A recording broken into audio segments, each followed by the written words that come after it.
Take a break and join us. Gold Town, the Pahrump Nugget, and Lakeside Casinos. We were dispatched to the fire as a structure fire. On arrival, we found the fire to be contained to the attic. We stretched our lines, were able to contain the fire, and assisted the patient. She was approximately 70 years old, had just been rehabbing from a serious medical event and suffered a little bit of smoke inhalation. She refused transport or treatment on the scene. She was the only occupant inside the home at the time.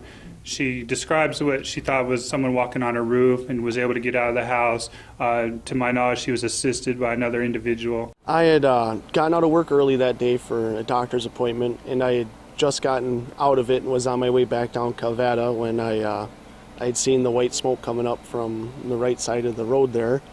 And I was thinking to myself, it's probably somebody just burning some brush in their backyard, because, you never want it to be somebody's house on fire. And I was driving further and further down Calvada, and you could see that the smoke was building, not dwindling down like somebody was burning something. And I had actually gotten just about parallel with the house, and I could see the smoke was coming off of the roof. And the two little ventilation shafts they have there on the roof, it looked like a fire shot right up out of both of them there. And that's, you're like, oh crap, somebody's house is on fire. And I did a U-E on the road and got into the gravel and cut up the gravel to get in front of her house. And as soon as I stopped and actually got on the phone with 911, the lady comes to the door, and she looked at me, and I motioned at her to get out of her house, and she yelled at me. She said, "My house on fire? Is my house on fire?" And I told her, "Yeah, your roof is smoking pretty hard there. I need you to get out of there." And she did, and she's panicking, and 911 was talking to me about that, and I told her, I was like, "You got to calm down. Is there anybody else in the house? Is there any animals, anything you're aware of?" She said she only had a dog in the backyard. And of course, I asked her what kind of dog, because 911 wanted to make sure.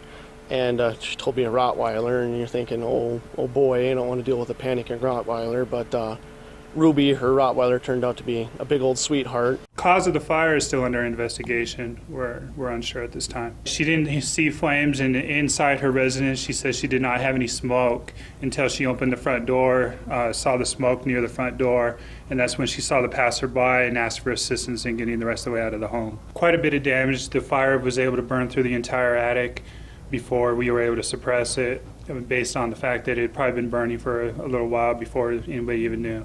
We had the road closed due to the fact we had connected to a fire hydrant that was across the street, so we closed the roads to keep vehicles from running over the hose.